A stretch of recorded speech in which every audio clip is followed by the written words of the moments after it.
C'est une dinguerie, bonjour à toutes et à tous et bienvenue dans ce double débrief, premier double débrief évidemment sous ce format. On a vécu une journée. On va parler rapidement de Belgique, Italie, on va parler un petit peu plus en détail d'Espagne, Portugal, parce que cet euro montre des choses très différentes et très intéressantes. N'hésitez pas à rester jusqu'au bout de ce débrief pour voir les tops et les flops. Merci à toutes et à tous.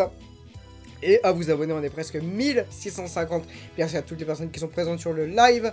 Les likes, les partages sont évidemment les meilleures façons de partager mon contenu. Merci beaucoup. Alors, Belgique-Italie. Belgique-Italie. J'avais beaucoup d'espoir dans ce match. Je parle à l'imparfait, à l'image de ce match. Voilà. Ce match était imparfait. On a par exemple, pour vous donner un ordre d'idée, une précision des passes de 80%. Et c'est la première fois que j'ai l'impression que cette stat n'est pas vraie. J'ai trouvé ce match un peu brouillon dans son contenu. Au niveau des compositions, on a une équipe d'Italie en mode Champions League, AS Roma, Ghirelli, Cantore, Boattin, Severini, Giuliano, Caruso, Di Guglielmo, Linari, Salvai, Lenzini, Giuliani. Vous connaissez la plupart de ces noms-là. Pour celles et ceux qui suivent le championnat italien et la Ligue des Champions. Côté belge, Lidfus, donc une équipe qu'on a déjà vu contre l'équipe de France, Janssen, Tiziak, Kies, qu'on n'avait pas vu, me semble-t-il, Cayman, Delouz, Tullings, Verarmet, Toloba, Hurlings et Wellert, une équipe de Belgique donc qui est sur le papier moins impressionnante parce que moins en vue, parce que le temps est moins, grand championnat, etc. Par contre, l'équipe de Belgique fait une bonne première période, pleine de calme, de sérénité et d'envie en même temps. Une Oulart, et dites-moi la prononciation, amis belges, de votre attaquante qui a fait un travail de pressing monstrueux, qui a pris des ballons longtemps sur le côté, qui a tenté de construire toute seule, aidée quand même de Hurlings et Toloba, mais souvent à la limite entre le milieu de terrain et la ligne d'attaque, essayons de trouver un rôle un petit peu hybride. Sauf que voilà, ce qui se passe quand on ne cadre pas, notamment 8 frappes, une cadrée, c'est que côté italien, on a été beaucoup plus réaliste et on a laissé un ballon pour Caruso, ce qu'il ne fallait absolument pas faire. Le but italien est sublime, avec un jeu en triangle fantastique. Ça arrive dans les pieds de Caruso, pleine surface, donc but, j'allais dire petit filet, mais plutôt lucarne. Ouais. L'Italie mène 1-0 dans une première mi-temps un peu emballante, avec techniquement des lacunes, mais emballante, avec de l'envie de la part des deux côtés. On se dit que la Belgique pourrait revenir, qui montre un meilleur visage que contre nous, l'équipe de France je veux dire, et qui, voilà. Sauf que la deuxième période est décousue, elle est longue, il y a des fautes de partout. Je vais vous donner des stats, hein. Au niveau des fautes, on est à 8 fautes côté italien, 14 côté belge. La deuxième mi-temps était longue, honnêtement, à suivre. J'étais pas seul à le penser. Et côté Belgique, on peut avoir certains regrets. Avec 10 tirs et 2 cadrés, imaginez le manque de réussite totale. Pas de réussite, en fait, le manque de frappe cadrée, en fait. Et côté italien, 17 tirs, 7 cadrés. Une Italie réaliste, pas forcément brillante, mais intéressante. Voilà ce que je pourrais dire d'un match un peu décevant. Voilà, un petit peu décevant, avec quelques tops et quelques flops que je vais vous dire rapidement. J'ai pas fait le menu parce que vous le voyez en fait dans le déroulé, je suis un peu fatigué. Mais bon bah la ligne d'attaque, un côté italien, on connaît hein. Giuliano, Caruso, Cantore, Severini, Ghirelli, Boattin, elles sont toutes à chaque fois, soit à la récupération ou à la construction, on les connaît très très bien, elles sont techniques, elles sont rapides, elles ont très bien joué ensemble. L'Italie pour moi est vraiment au-dessus en termes de technique, contrairement à la Belgique où ça a été très bien derrière, avec une belle couverture notamment de la ligne d'attaque où en gros beaucoup de passes étaient interceptées.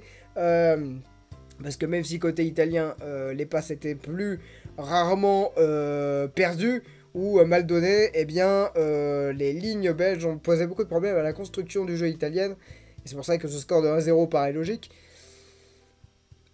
Et côté belge, je dirais en top, Listvus peut-être, pour pas mal d'arrêts qu'elle a effectué, Oulart aussi, Janssen qui a beaucoup donné, Tiziak, mais match un peu moyen de temps en temps. Voilà, donc la Belgique qui peut partir avec certains regrets. Nous allons partir, les amis.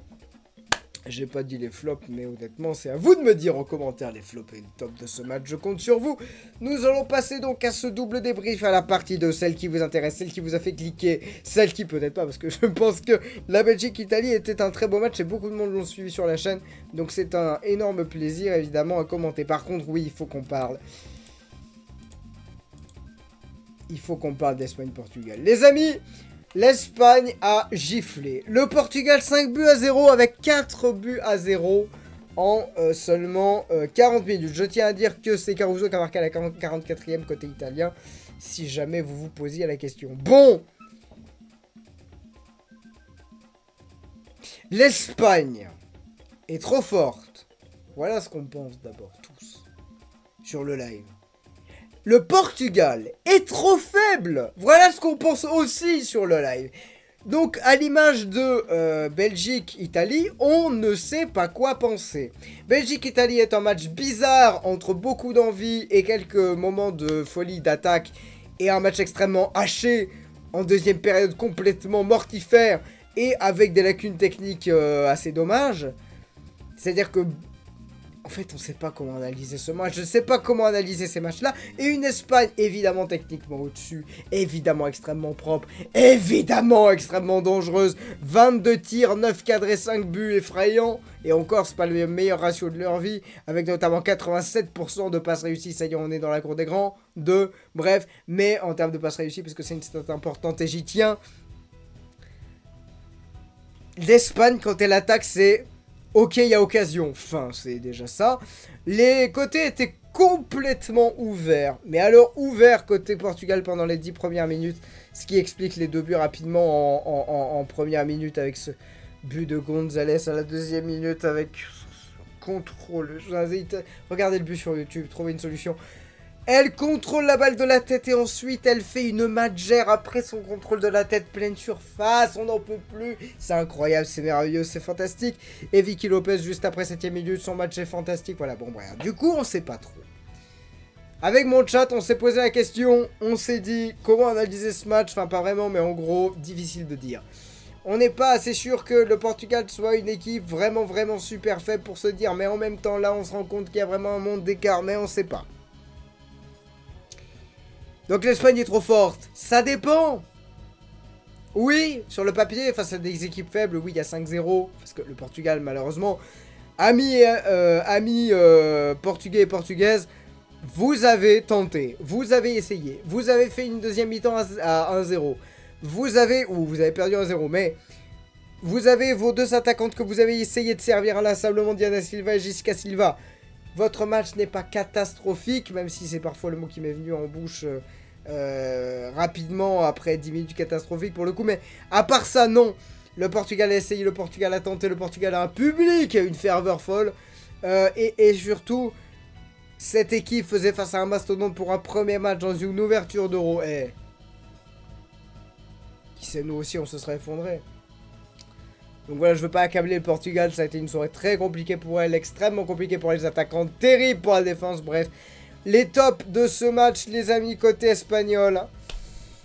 Donc je rappelle quand même les résumés, hein. Donc González 2ème minute, Lopez 7ème, Alexia Putellas 41ème et 43ème pour González pour un doublé. Elles n'ont pas vu le jour du tout, les Portugaises n'ont pas vu le jour. Je prends pour témoin cette statistique de 72% de possession dans l'ensemble du match. C'est 240 passes pour le Portugal contre 596. Et voilà. Elles n'ont pas vu le jour, surtout en première mi-temps. En deuxième, ça a été un peu mieux, mais ça a été très compliqué pour le Portugal. Donc c'est 2 matchs extrêmement bizarres. Qui nous donnent pas tellement d'infos. Si ce n'est que l'Italie reste forte avec ses cadres, mais fait face à une Belgique qui monte en puissance. l'Espagne est beaucoup trop forte pour un Portugal qui n'était pas dans un bon jour.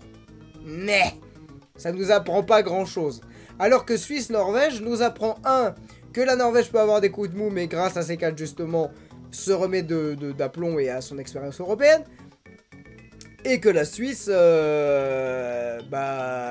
aller chercher quelque chose chez elle avec un supplément d'âme d'être à domicile.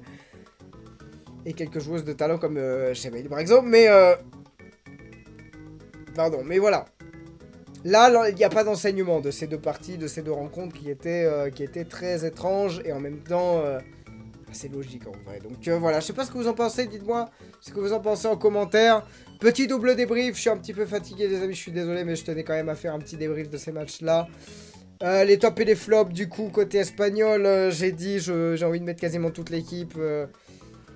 Mais je vais mettre surtout l'attaque parce que c'est trop grave. Donc je pense à Claudia Pina, je pense à Putellas, je pense à Lopez, je pense à Caldente, je pense à Gonzalez, je pense à Patry, je pense même à la défense à Battle qui se bat tout le temps sans mauvais jeu de mots. Je pense à Alexandrie qui a fait un bon match en vrai malgré son carton jaune. Je pense à Carmona qui a eu une activité sur son côté absolument démentielle. Il a eu je sais pas combien de ballons.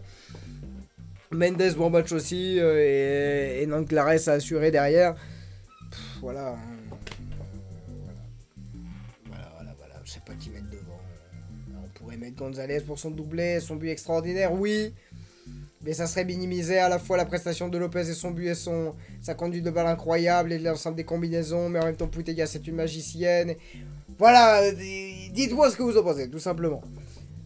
Donc, les amis, c'est la fin de ce petit débrief. On se retrouve demain pour un nouveau gros programme.